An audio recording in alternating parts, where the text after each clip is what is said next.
오늘 우리에게 주시는 말씀은 여호수아서 5장 9절로 12절 말씀과 누가복음 15장 1절로 24절 말씀입니다.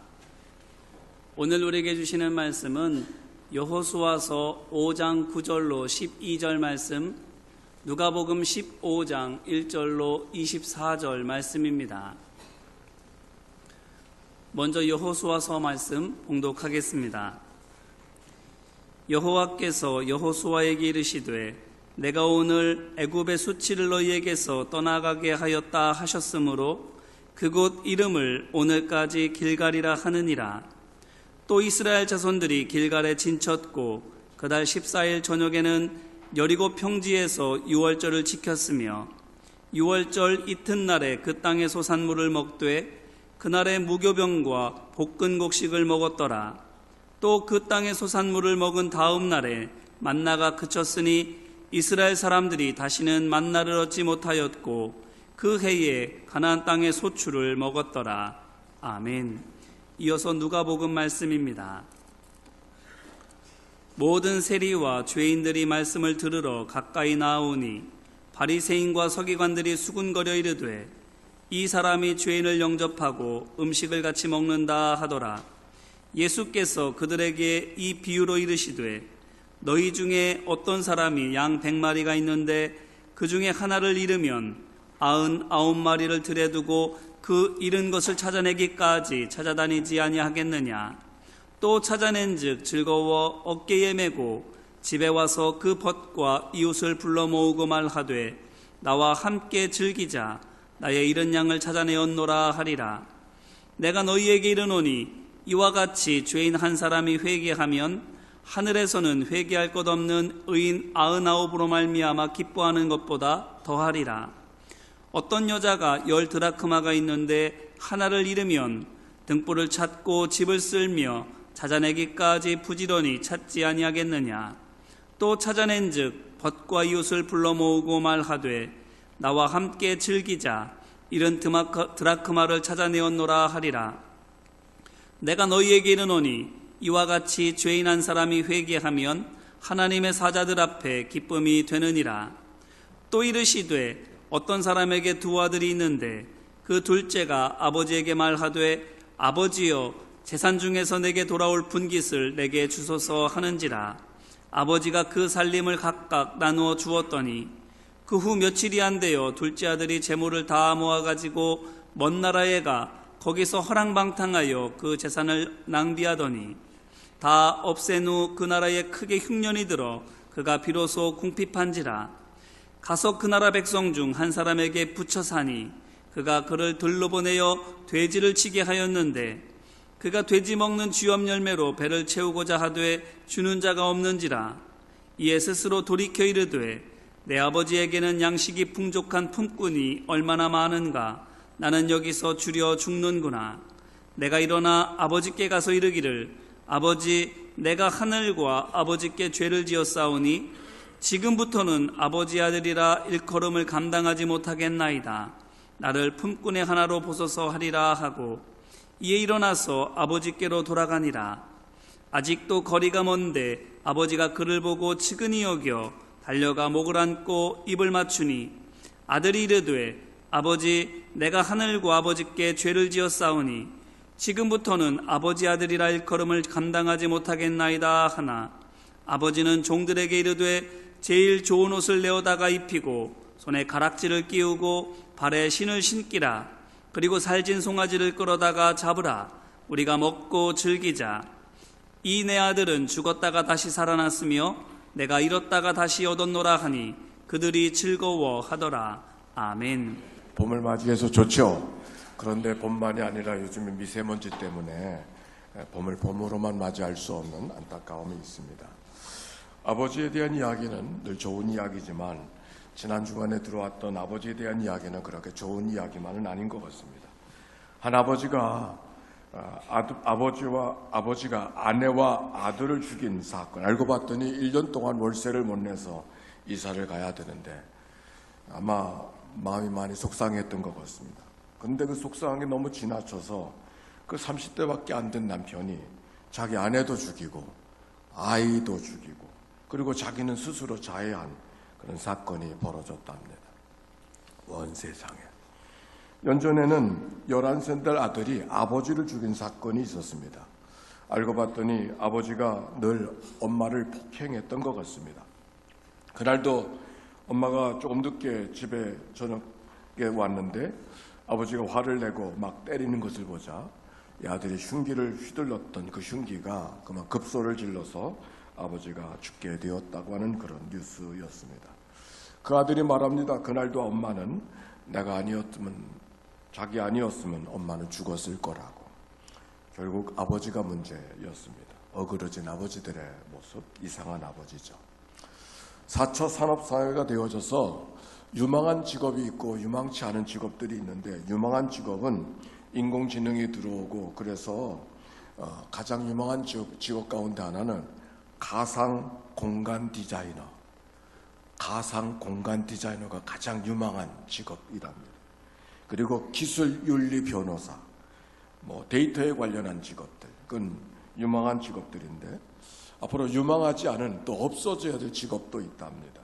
그래서 여러 가지를 나열하는데 첫 번째는 부동산 중개업, 두 번째는 교사, 세 번째는 인쇄업자 이렇게 나가는데 10번째는 아버지였습니다. 인공수정 복제 기술이 발달되다 보니까 아마 아버지는 별로 필요하지 않은, 아버지는 없어도 되는 존재인 것처럼 보여져서 아버지 가운데 한 사람 제가 매우 씁쓸했습니다. 아버지들 정신 차려야 되겠습니다. 아버지가 없어도 되는 사회가 미래로 가는 사회라고 한이 말합니다.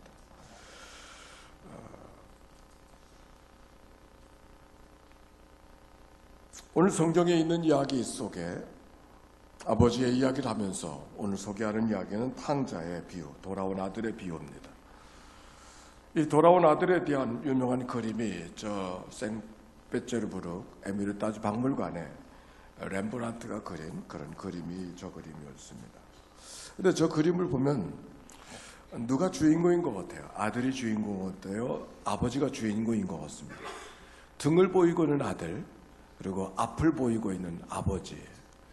이 그림의 속에서 주인공은 당연히 아들이 아니고 아버지인 것을 저 그림이 잘 설명하고 있는 것이죠.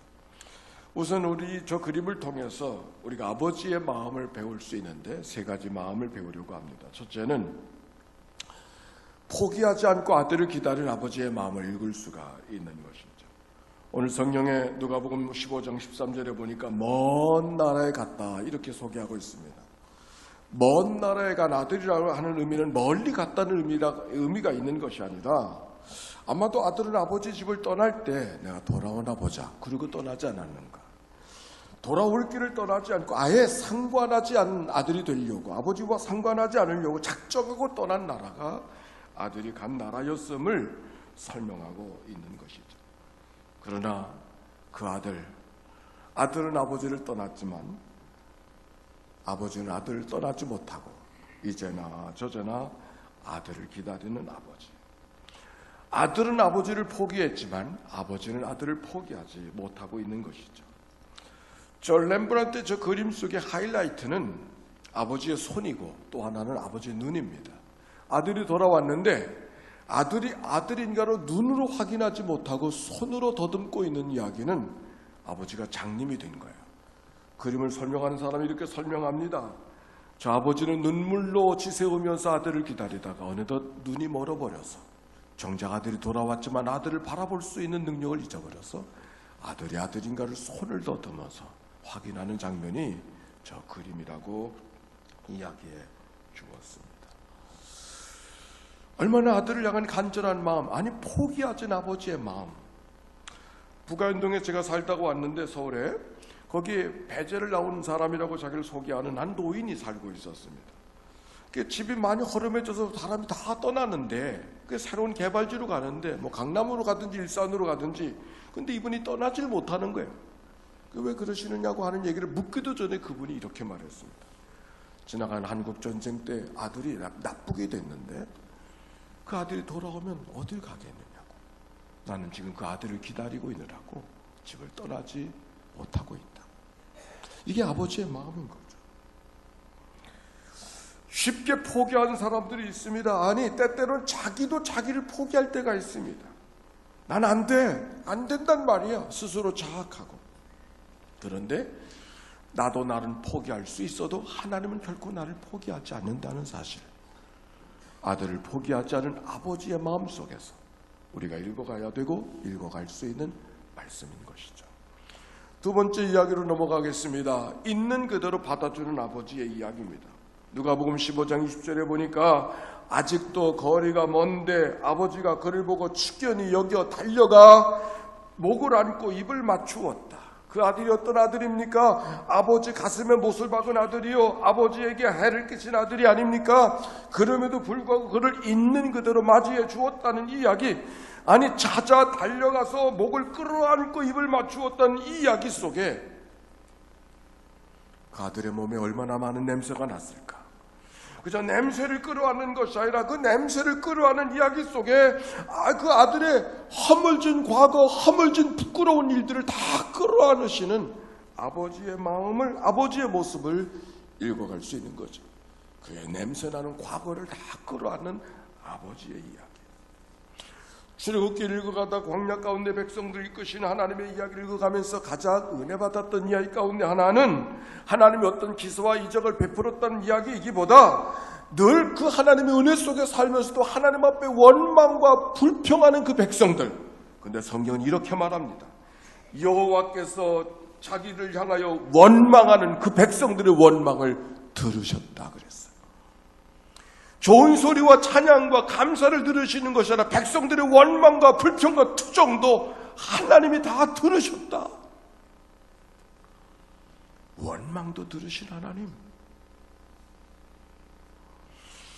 내가 누구인가는 중요하지 않아요. 내가 얼마나 의롭게 사는가도 중요하지 않아요. 어떤 미사역으로 하나님 앞에 기도를 드리는가 그것도 중요하지 않아요. 우리가 어떤 허물진 인생인가, 죄가 얼마나 많은가 그것도 중요하지 않아요. 있는 그대로 돌아오는 그대를 다 맞이하는 그 아버지. 오늘 성경은 그걸 이야기하고 있죠. 옷을 바꿔 입고 온 것도 아니고 몸을 깨끗하게 닦고 온 것도 아니고 회개하고 돌아온 것도 아닌 것처럼 보여져요. 근데 다 끌어안았어. 아버지 앞에 왔다는 것만으로. 세 번째 이야기로 넘어갑니다. 잔치 만들어주는 아버지. 오늘 성경의 15장 24절에 보니까 이 내 아들은 죽었다가 다시 살아났으며 내가 잃었다가 다시 얻었노라 그랬습니다. 지금 아들이 돌아왔고 돌아온 사람을 돌아왔다고 이야기하지 아니하고 죽었다가 살아난 아들이라고 이렇게 말합니다. 아들을 찾은 아빠의 기쁨이 얼마나 큰가를 이해할 수 있는 것이죠. 그런데 여러분, 이 아들이 어떤 아들입니까? 그 아들 때문에 아버지 가슴에 못을 박았다고 말하지 않았습니까? 그뿐이었을까요? 집안에 어려움을 준 아들입니다. 아버지가 부자니까 저렇게 잔치하면서 맞이할 수 있겠지. 여러분 그렇게 생각할 수 있지만 렘브란트의 그림 속에 우리가 보여주는 묵상은 아버지가 너무 힘없는 모습이에요. 당당한 아버지의 모습이 아니요. 아니 성공한 아버지의 모습이 아니요. 오늘도 재산을 뚝 떼줄 수 있는 그런 아버지가 아니요. 어쩌면 저 아들 때문에 아버지는 망했을지도 몰라요. 너무 초라한 모습 아닌가요? 아니 아들이 떠난 지 너무 오래되어서 얼마나 오랜 세월 아들을 기다렸는가를 엿볼 수 있는 말씀이기도 해요. 어쩌면 저 아버지는 아들을 떠나보낸 다음부터 떳떳한 세상에 성공한 아버지이기보다 자식 교육 잘하지 못한 아버지가 되어졌어요. 사람들에게 조롱과 멸시와 천도와 손가락질 받았던 아버지. 맏아들과의 관계는 편안했을까? 아마 그렇지 못했을 거예요. 그런데도 아버지 그동안 어떻게 지냈는지 물어보지도 않냐고. 내가 뭘 잘못했는지 알고는 있니? 물어보지도 않아요. 얼마나 고생했느니? 물어보지도 않냐고. 그냥 끌어안아. 그가 면목이 없다는 것은 그 자신이 이미 다 알고 있는데 아버지는 오히려 신발을 신기고 가락지를 끼우고 옷을 갈아입히고 오고 풍악을 올려서 잔치를 하고 있어. 그리고 살찐 송아지 잡았다고 이야기하라고, 살찐 송아지 잡았다고 이야기하라고 소문내는 이 아버지. 뭔가 이상하지 않아요? 자기의 재산을 축낸 자식을 위해서 또 재산을 축내어서 아들을 맞이하고 있는 이 이상한 아버지. 견디지 못한 맏아들이 말합니다. 아버지, 나를 위해서는 염소 새끼 한 마리 잡아서 벗과 즐기게 한 적이 없건만 저렇게 아버지의 명예를 더럽히고 우리 집안을 어렵게 만든 저 작은 아들, 저 아들에서 살찐 송아지 잡는다는 게 말이 되는 거예요? 섭섭함을 표현하고 있었습니다. 100번 지당한 말 아닌가요? 맏아들의 말이 지당한 말이죠. 그런데 아버지의 반응은 그의 말이 당연하다고 말하지 않아요. 그래, 미안하다. 그래도 이 애비 마음을 좀 이해해다오. 이렇게 말하는 것도 아니에요. 내 것 가지고 내가 하는데 내가 웬 잘말이냐. 아니, 이것들 다 앞으로 내 것일 텐데 뭔 투정을 해. 오히려 그런 분위기. 이상한 아버지. 지금 같으면 정신 나간 아버지, 맛없는 아버지, 별난 아버지. 근데 오늘 성경은 그 아버지를 우리에게 이야기해요. 근데 성경을 보다 보니까 그 아버지만 이상한 게 아니어서 오늘 성경에는 누가복음 15장은 세 비유가 나오죠. 또 다른 비유가 어떤 비유냐면은 잃어버린 양 한 마리를 찾은 목자의 비유입니다. 한 마리 양을 위해서 잃어버린 양을 해서 99마리를 두고 갔다 그랬어요. 지금 양을 잃어버릴 정도 그곳에 있다고 하면은 그곳은 위험한 지역인 것을 알 수가 있어요. 그런데 그 양이 어디서 잃어버려 알고 가는 게 아니에요. 언제 가서 찾을지도 모르고 두고 가는 거예요. 이게 목자 맞아요? 가나안 땅에서의 양들은 목자 없이는 죽음이에요. 언제 돌아올지도 모른 채 99마리를 위험 지경에 그냥 내버려 둔 채 한 마리 양을 찾아가는 이 목자의 이야기. 더욱이 찾은 양을 즐거워 어깨에 메고 왔다 그랬어요. 아니, 그 찾은 양을 위해서 잔치했다 그랬어요. 세상에 이상해도 너무 이상한 거죠. 배보다 배꼽이 더 커요. 목자 맞아요? 이상한 목자. 오늘 성경은 그 이상한 목자를 이야기하고 있어요. 또 보세요. 잃어버린 드라크마를 찾은 여인의 비유. 드라크마 하나를 찾기 위해서 집을 쓸고 있는 여인의 모습. 여러분, 이 성경을 읽을 때는 우리가 생각하는 우리 한국식의 집을 생각하면 안 돼요. 고대에는 움막이에요. 불을 켜서만 찾을 수가 있어요. 어둠이기 때문에 창문도 없어요. 아니, 그 불이 스위치 키면 들어오는 불이 아니에요. 불을 피워야 되는 거예요. 이 위험한 일을 해야 되는 거예요. 그런데 찾은 즉 벗과 이울로 불러 잔치했다 그랬어요. 아니, 은전을 찾았다고, 잃어버린 은전을 찾았다고 잔치하는 여인, 이거 맞아요? 지난주에 제가 홍천을 다녀왔어요. 홍천에 수련장이 있어서 거기 홍천에 뭐 산인 줄 알았더니 많이 좀 변화가 만들어지고 있는데, 우리 교우님들이 그랬다 그러죠. 옛날에 그 산에다가 산이 넓습니다. 그 산에다가 이 산을 쓸모없는 산을 만들지 말고 쓸모 있는 산을 만들자 그래서 산삼씨를 많이 뿌렸대요. 그리고 더덕도 많이 뿌렸대요. 거기 가보시기 바랍니다. 홍천 괴성리. 근데 그때 뿌릴 때 뿌려놓고서 여기 산삼 심었음, 더덕 심었음 그랬대요. 들어가라는 말이에요? 들어가지 말라는 말이에요? 사람이 들어갔겠어요? 안 들어갔겠어요?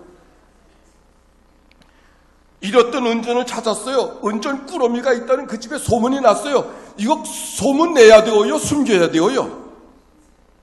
네, 소문 내는 분도 계시겠지. 안 맞는 거야, 이게. 숨겨야 되는 거 아니에요? 찾아서도 못 찾은 것처럼, 아무것도 없는 것처럼, 그래야 맞는 거 아니에요? 근데 성경은 은전을 찾았다고 소문내는 거 있어요. 이게 맞는 말이에요? 이상하지 않아요? 정말 이상해요. 바보짓을 하는 이 여인, 용납할 수 없는 일을 하는 목자, 이해할 수 없는 이상한 아버지. 오늘 성경의 이야기예요. 왜 성경은 이 비유가 그 얘기를 우리에게 전해주고 있는가? 우리는 지금까지 아버지가 철없는 아주 이상한 아버지로 보여졌지만, 만약 그런 이상함이 없이 아들을 맞아주었다면 그 아들은 어떻게 되어졌을까? 사람들의 손가락질이 그쳐지지 않았을 거예요. 저 아들은 아버지 대못을 받은 아들이야. 저 아들은 집안을 망하게 한 아들이야. 저 아들 때문에 저 집안에 어려움이 생겼어. 얼마나 많은 수군거림이 있었을까. 그 아들은 집에 돌아왔지만 아들 노릇을 할 수 없었을 거예요. 왕따가 되었을 거예요. 이슬람국에서 선교를 하다 돌아온 선교사는 오늘 성경을 우리에게 이렇게 이야기해 줬습니다. 그 사회는 명예살이라는 것이 있어서 집안의 명예를 더럽힌 사람이 오게 되면 그 사람을 돌에 던져 죽일 수 있는 권한이 있다는 거예요. 성경에도 그 얘기가 있어요. 그러면서 오늘 이 얘기는 아버지가 먼저 달려가서 맞아주고 있는 것은 다른 사람이 돌을 던져서 너는 우리 집안의 명예를 망하게 한 사람으로 돌을 던져 죽일까봐 먼저 끌어안은 거라고. 그렇게 이 성경을 표현해주고 있었습니다. 지나칠 정도로 아들을 맞이해주는 이상한 아버지는 아버지의 마음을 알 수 있다면 결코 그럴 수만은 이상하게만 볼 수 없는 것이죠. 오히려 아들과 아버지, 아들과 형제, 아들과 이웃과의 관계를 온전한 관계로 만들어 주시려고 하는 아버지의 이야기를 오늘 성경 속에 발견하게 되는 거죠.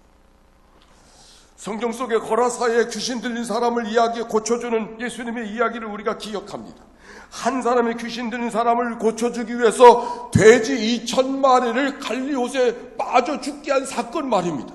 여러분 이상하지 않아요?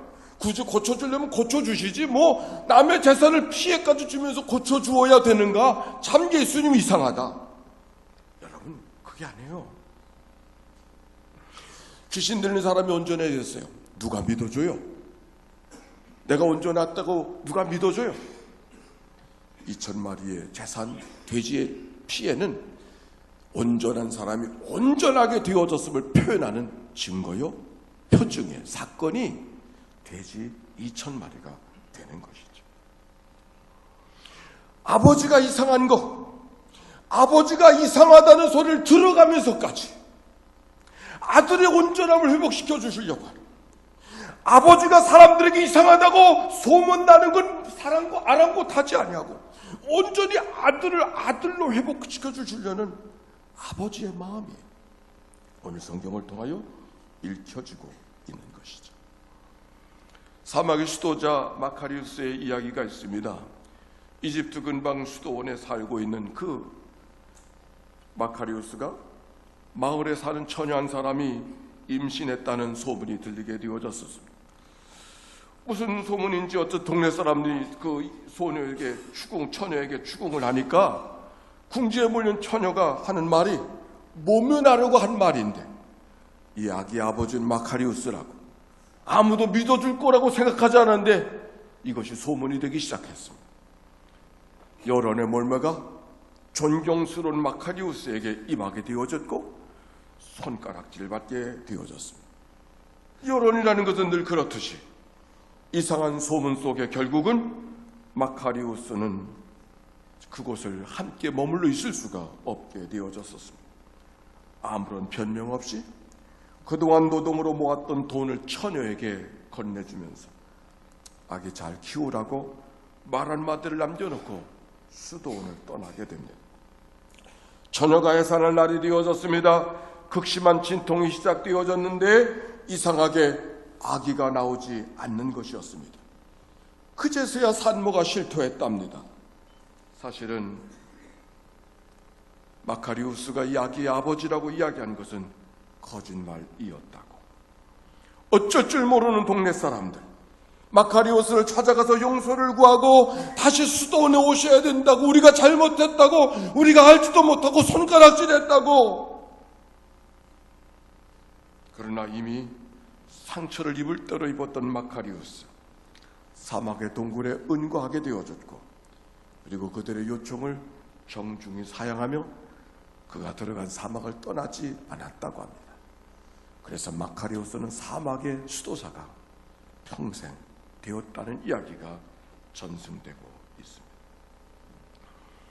이상한 아버지, 이 이상한 아버지가 누굴까? 성경은 하나님의 누군가를 우리에게 이 말씀을 통해서 전해주고 있는 것이죠. 사순절 골고다 언덕 십자가를 향하여 올라가신 예수 그리스도, 사람들이 기대하는 말 타고 들어오는 그 메시아의 모습이 그들의 기대 속에 있음에도 불구하고 말 타고 입성하시는 그분의 모습이 아니라 나귀 타고 고난받는 종으로 예루살렘으로 다가가서 계시는 예수 그리스도의 모습, 그리고 십자가에 길게 목을 들이우고 피 흘려 죽으시는 하나님의 아들. 내가 만약 살아계신, 제가 진정 하나님이시라고 하면, 내가 진정 하나님의 아들이라고 하면 그 십자가에서 뛰어내려 보라고 사람들은 고아치며 삿대질하고 있었지만, 내가 진정 살아계신 하나님의 아들이냐고. 그러나 묵묵히 십자가의 길을 오르시고 피 흘려 죽으신 예수 그리스도. 아버지가 자기 아들을 죽여서 사람을 살린다는 말이 당연한 말은 아니잖아요. 있을 수 있는 얘기도 아니잖아요. 이거는 하나님의 부끄러움, 하나님의 치욕을 주는 이야기예요. 오늘 여호수아서의 말씀을 읽었지만, 애굽을 떠난 이스라엘 백성들의 광야 40년은 힘들고 거칠 길을 걸어갔던 이스라엘 백성들의 고난의 40년만은 아니었습니다. 오히려 그 40년 동안 하나님이 받았던 부끄러움, 하나님이 받았던 치욕, 하나님께서 받았던 이야기, 아니 하나님의 백성이라 그러더니 하나님이 잠자고 계시는구만, 하나님이 아무것도 할 줄 모르니 그 하나님 믿어도 되니? 얼마나 많은 소문들이 광야 40년 동안 하나님을 향하여 들려졌을까. 광야 40년은 고난받는 이스라엘 백성들의 시간만이 아니라 하나님의 부끄러움을 당하시는 이상한 하나님으로 보여주기를 마다하지 않았던 40년인 것을 새삼 깨닫게 되어졌습니다. 십자가의 예수 그리스도는 고난받는 그리스도만이 아니라 아들을 죽여서 사람을 구한다고 하더라. 이 이상한 소문을 만드는 그 자리는 하나님께는 결코 유쾌한 얘기가 아닌 것이죠. 이상한 하나님, 이상한 아버지의 소리를 마다하지 아니하시고 사람들을 건져내시고 구원하시는 하나님의 구원의 역사가 골고다 언덕 속에서의 이상한 하나님의 이야기인 것입니다. 오늘 성경 반복하는 말씀 하나가 있습니다. 누가복음 15장 7절 따라서 합시다. 내가 너에게 이르노니 이와 같이 죄인 한 사람이 회개하면. 누가복음 15장 10절입니다. 다시 말합니다. 말씀 다시 반복합니다. 따라서 하세요. 내가 너에게 이르노니 이와 같이 죄인 한 사람이 회개하면. 이 반복되는 죄인 한 사람이 예비하면, 죄인 한 사람이 회개하면, 죄인 한 사람이 회개하면, 결국 이 많은 이상한 아버지의 이야기는 이상한 아버지를 이야기하려는 것이 아니라 죄인 한 사람이 회개하기 원하시는 하나님의 간절한 기대.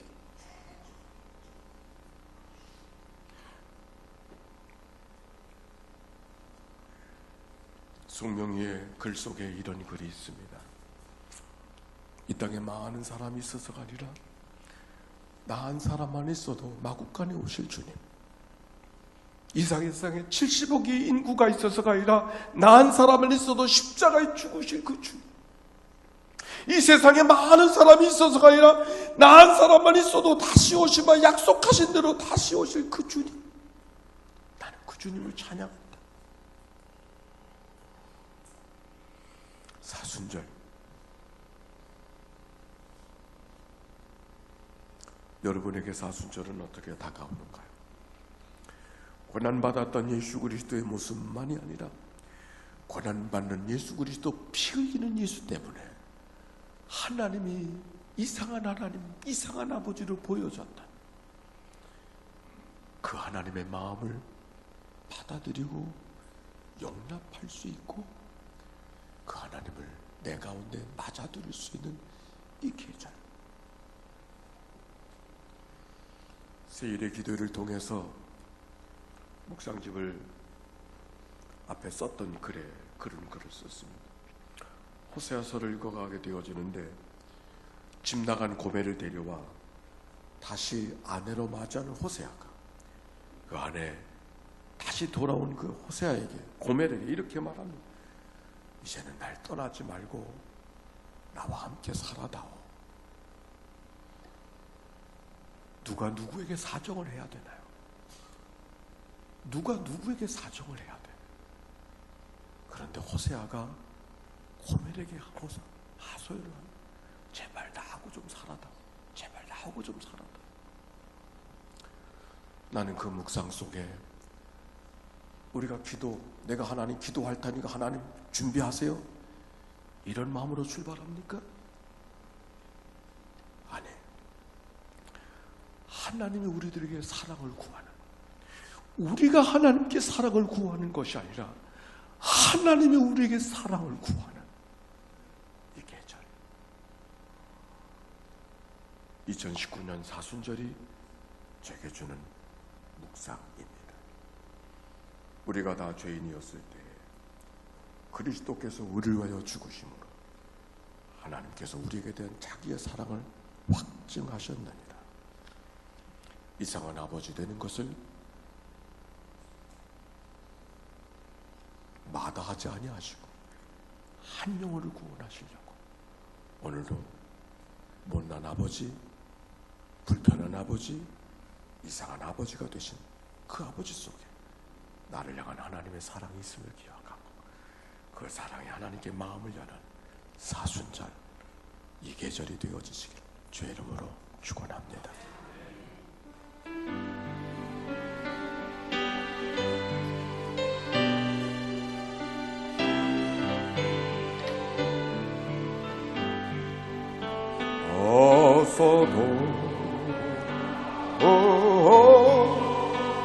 어서 돌아와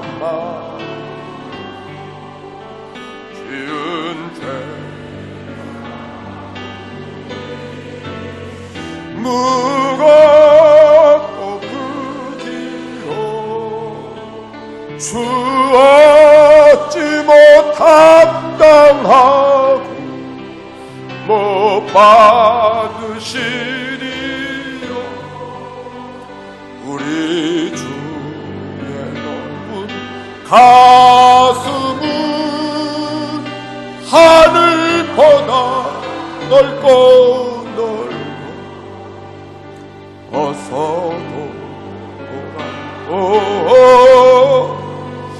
어서 돌아와도 우리 주는 날마다 기다리신다오.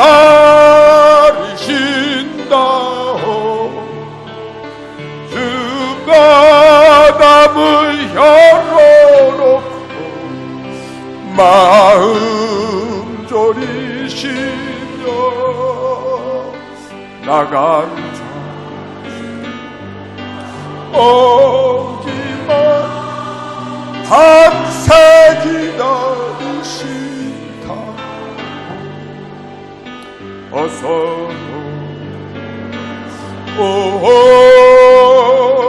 어서 돌아와로 채찍맞아 주님의 손으로 때리시고 하루만 위로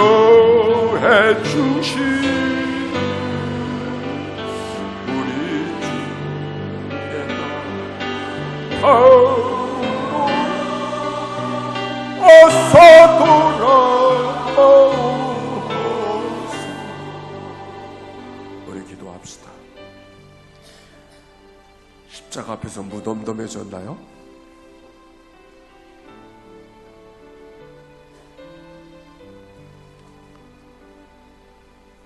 하나님을 향하여 마음 다하여 찬양할 수 있는 마음이 생겨버렸나요? 울림이 없이 말씀을 듣고 있나요? 돌아서야 될 자리들입니다. 믿음의 연륜이라는 게 뭔지, 우리의 신앙의 굳은 살을 만들고 하나님 아버지의 말씀이 말씀으로 깊이 다가오지 않는 그 자리가 돌아서야 될 자리입니다. 우리 함께 돌아서는 마음으로 하나님 앞에 기도합니다. 자비로우신 아버지 하나님, 자비로우신 하나님,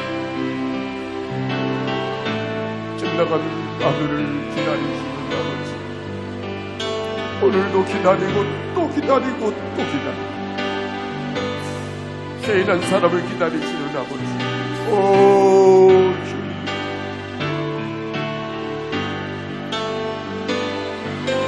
오 주님,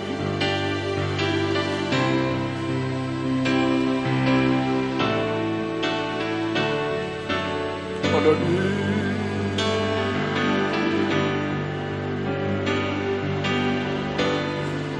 오 주님,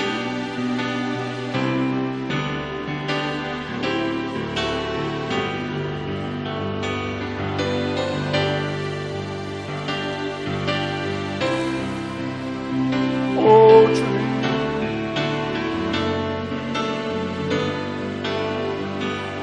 오 주님,